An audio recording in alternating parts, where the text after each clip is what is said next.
So இந்த மாதிரி சம்ஸில் நம்ம என்ன பண்ணலாம், எக்ஸை வந்து காஸ் தீட்டான்னு எடுத்துக்கிட்டோம்னா இப்போ என்ன ஆகிடும், பேஸ் இப்போ என்ன ஆகும்னா உங்களுக்கு தெரியும் 1 + cos theta என்ன ஆகிடும், 1 + cos theta வந்து 2 cos square theta by 2, 1 - cos theta என்ன எடுத்துக்கலாம் 2 sin square theta by 2. Base formula என்னப்பா cos 2 theta தான். cos 2 theta 2 cos square theta -1 or 1 - 2 sin square theta. இதை சிம்பிளிஃபை பண்ணிங்கன்னா உங்களுக்கு இந்த இது வரும். எதனாலனா உங்களுக்கு இந்த ரூட்லேருந்து வெளியில் எடுக்கிறது தான் மோஸ்ட்லி 1 - x by 1 + x ஃபார்மேட்டுக்கு இது ஈஸியாக இருக்கும். சரியா, இப்போ வந்து நான் இது எழுதும் பொழுது இங்கே வந்து என்ன ஆகிடும், ஃபஸ்ட்டு 1 அதை எப்படி எழுதிக்கிங்க சப்ஸ்டியூஷன் ஸ்டெப்பு வேணுங்கிறதுக்கு வேண்டி 1 - cos theta by 1 + cos theta into dx. இதை நான் திரும்ப எழுதும் பொழுது என்ன ஆகிடும், அண்டர் ரூட் இது வந்து 2 sin square theta by 2 divided by 2 cos square theta by 2 into dx. இதை நான் இன்னும் சிம்பிளிஃபை பண்ணேன்னா 2 2 கேன்சல் ஆகிடும், tan square theta by 2 into dx. dx வெளியில் வரணும்ப்பா, ரூட்டு போடும்போது கேர்ஃபுல்லாக பண்ணுங்க. ஓகேயா, dx வந்து ஒரு ரூட்டுக்குள்ளே இல்லை. சரியா, ஸோ இப்போ என்ன ஆகும், tan inverse ஆஃப் ரூட்லேருந்து எடுத்தோம்னா tan theta by 2 into dx. tan inverse of tan theta by 2 என்னப்பா theta by 2 into dx. வேகமாக செய்யும் பொழுது தப்பாக தான் பார்த்தோம். இப்போ எனக்கு வந்து எக்ஸ் வந்து என்னென்னு எடுத்திருக்கேன் cos theta. அப்போ தீட்டா வேணும்னா என்ன பண்ணணும், cos inverse ஆஃப் எக்ஸ். இப்போ இன்டகிரேஷன் என்னுடைய இன்டகிரல் என்ன ஆகிடும், theta by 2 dx வந்து நான் எப்படி எழுதிடலாம், இப்போ வந்து 1/2 என்ன theta by 2 இருக்குல்லையே 1/2 cos inverse of x dx. cos inverseக்கு எனக்கு தெரியாது, ஸோ இன்டகிரேஷன் பை பார்ட்ஸ் போகிறேன். Integration by parts u v dxன்னு இருந்துச்சுன்னா u into integral v dx minus integration of first வந்து என்னது differentiation of u then integral v dx. இது மொத்தமாக பண்ணினதுக்கப்புறம் ஒரு இன்டகிரேஷன் பண்ணணும். இது இன்டகிரேஷன் பை பார்ட்ஸில் நிறைய சம்ஸ் பார்த்தோம், அதை பேஸ் பண்ணி தான் இது. ஸோ நான் இங்கே என்னென்னு எடுத்துக்கிறேன், இங்கே வந்து என்னுடைய u வந்து காஸ் இன்வர்ஸ். இதனால நம்ம வந்து ஐலேட்டுங்கிறத ஃபாலோ பண்ணுறோம் ஈஸியாக இருக்கிறதுக்காக. இதுதான் பண்ணணும்னா மேண்டேட்டரி கிடையாது, நீங்கள் எது வேணாலும் பண்ணிக்கலாம்.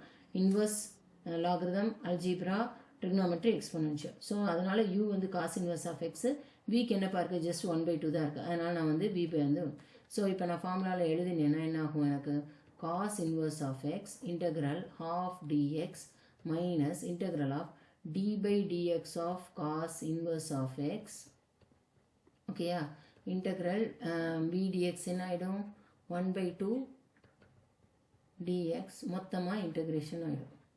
ஸோ இப்போ cos inverse of x இதை நான் இன்டகிரேட் பண்ணேன்னா x/2 dx இன்டகிரேட் பண்ணால் x, அங்கே 1/2 ஆல்ரெடி இருக்குது. இங்கே டிஃப்ரென்ஷியேஷன் ஆஃப் cos inverse என்னது -1/√1 - x ஸ்கொயர். இதை நான் இன்டகிரேட் பண்ணிட்டேன்னா எனக்கு என்ன இருக்கும், x/2 தான் இருக்கும் இன்டூ dx. இப்போ மைனஸ் மைனஸ் ப்ளஸ் ஆகிடும். ஓகேயா, ஸோ x/2 இல்லைன்னா அந்த மைனஸ் அப்படியே வச்சுக்குங்க, எதுவுமே பண்ணாதீங்க. ஸோ இங்கே வந்து -x அது அப்படியே இருக்கட்டும், அதை டிஸ்டர்பே பண்ணாதீங்க அந்த மைனஸை. ஸோ -x பை இந்த 2வை வெளியில் கொண்டு வந்துடுங்க. எனக்கு இன்னொரு 2 வேணும், அதனால் நான் என்ன பண்ணிக்கிறேன் 2 ஆல் மல்டிப்ளை பண்ணி 2 ஆல் டிவைட் பண்ணிக்கிறேன் இந்த ஸ்டெப்லேயே.